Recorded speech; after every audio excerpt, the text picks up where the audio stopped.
Tapi ada satu lagi nih yang bikin rakyat bertanya-tanya. Tahu tempe jadi mahal, kenapa? Karena harga kedelai naik ya, Inliners. Wah, ini kayak berita klasik ya, harga kedelai naik terus. Ini per kilonya sekarang dijual seharga Rp11.000 dan akibatnya tahu tempe pun naik harga atau ukurannya mengecil. Aduh, nah itu opsinya diambil produsen tempe dan tahu ya, karena biaya produksi mereka juga naik nih, Inliners.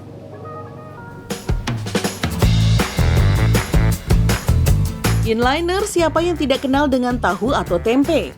Olahan yang terbuat dari kacang kedelai ini sudah menjadi keseharian dari warga Indonesia.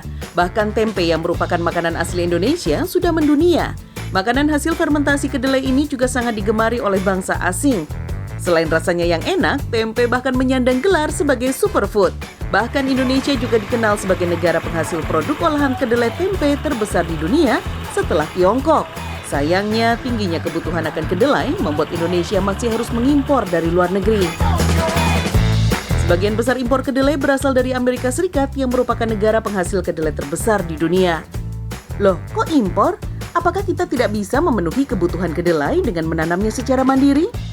Faktanya tidak demikian, Inliners. Dari 3 juta ton kebutuhan kedelai, 80%-nya adalah kedelai impor. Nah, kebayangkan kenapa kita selalu tekor dalam memenuhi kebutuhan dalam negeri? Inilah yang menjadi pangkal masalah. Beberapa bulan belakangan, harga kedelai melonjak tinggi, mencapai Rp11.000 per kilogram.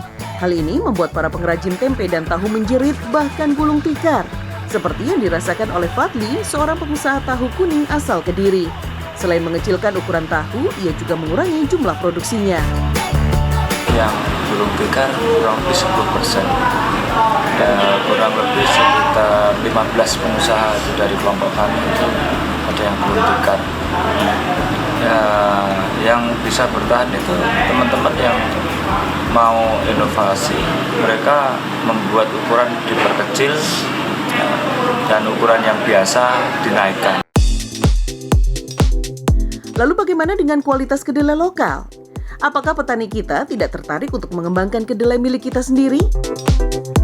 Kedelai lokal disimpan lebih dari 2 bulan atau 3 bulan itu sudah tumbuh akar gitu.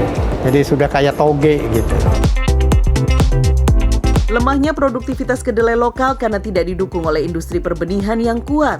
Selain itu, tidak adanya pembatasan kuota dan bea masuk kedelai impor membuat impor kedelai semakin tinggi dari tahun ke tahun. Lalu bagaimana solusinya? Tidak lain adalah perlu adanya intervensi dan keberpihakan dari pemerintah untuk mengurai masalah ini. Jika tidak, cerita miris dari petani dan pengrajin tempe dan tahu akan terus berulang, Inliners.